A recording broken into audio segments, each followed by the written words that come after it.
रब्बिल आलमीन अस्सलातु वस्सलामु अला रसूलिहिल करीम व अला आलिहि व असहाबिहि अजमाइन। सुष्ठु निरपेक्ष शांतिपूर्णभावे आगामीते जे कोनो निर्वाचन अनुष्ठानेर दाबिते बांग्लादेश জামাত इस्लामी आगामी 19 तारिखे बांग्लादेशेर राजधानी সরোয়ার্দী উদ্যানে ঐতিহাসিক জাতীয় সমাবেশের আয়োজন করা হয়েছে।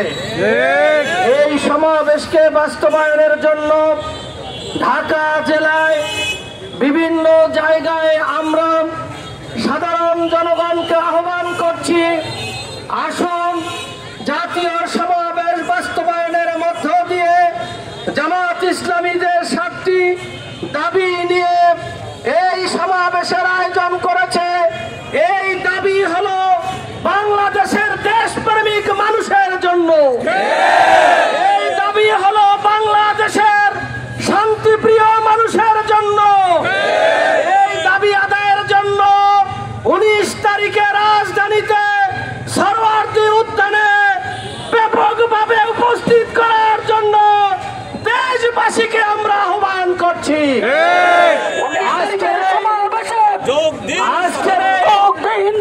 দেশবাসীকে আমরা বলতে চাই, বাংলাদেশ জামাত ইসলামীকে আপনারা জানেন এবং চিনেন।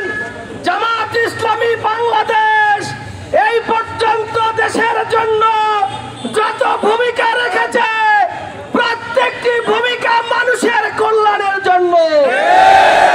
বাংলাদেশ জামাত ইসলামী এই দেশে এখন পর্যন্ত একটা কাজও করে নাই যেই কাজটি জনগণের স্বার্থের বিরুদ্ধে যায়।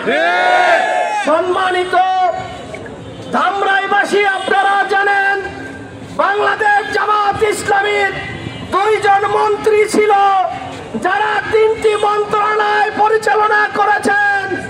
এই দেশের কোন সাংবাদিক তারা প্রমাণ করতে পারে নাই যে জামাত নেতৃবৃন্দ 2 মন্ত্রী 2 টাকার কোন দুর্নীতি করেছে। মানে হলো জামাত ইসলামী প্রস্তুত রয়েছে।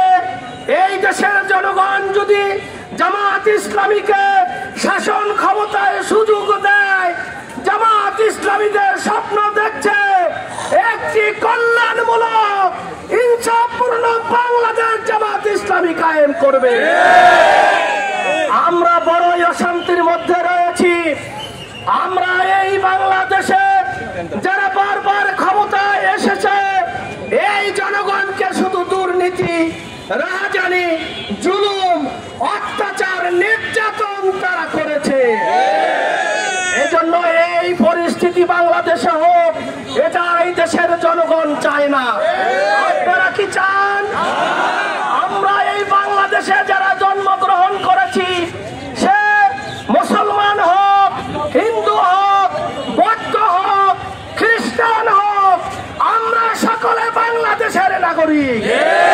আমরা প্রত্যেকে সম্মান নিয়ে, আমাদের মর্যাদা নিয়ে, সকল ভেদাভেদ ভুলে এই বাংলাদেশ তৈরি করতে চাই। এই বাংলাদেশে যদি আল্লাহ, আমরা দেখেছি যখন কোন সন্ত্রাসীরা ক্ষমতায় থাকে তখন সংখ্যালঘু নামে যাদেরকে বিবেচিত করা হয় তারা বিভিন্ন নির্যাতনের শিকার হন। আল্লাহর আইন যদি সমাজে কায়েম হয় এই ভেদাভেদ থাকবে না, সকল মানুষ এর উপকারিতা পাবে।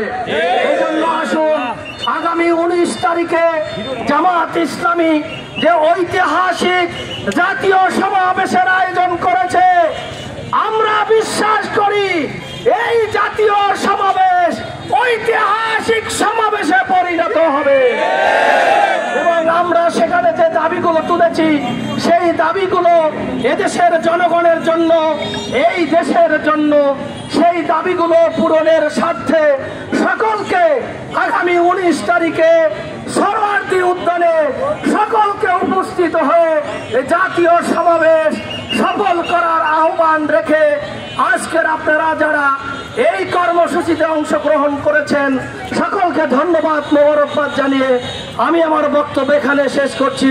আসসালামু আলাইকুম ওয়া রাহমাতুল্লাহি ওয়া বারাকাতুহু।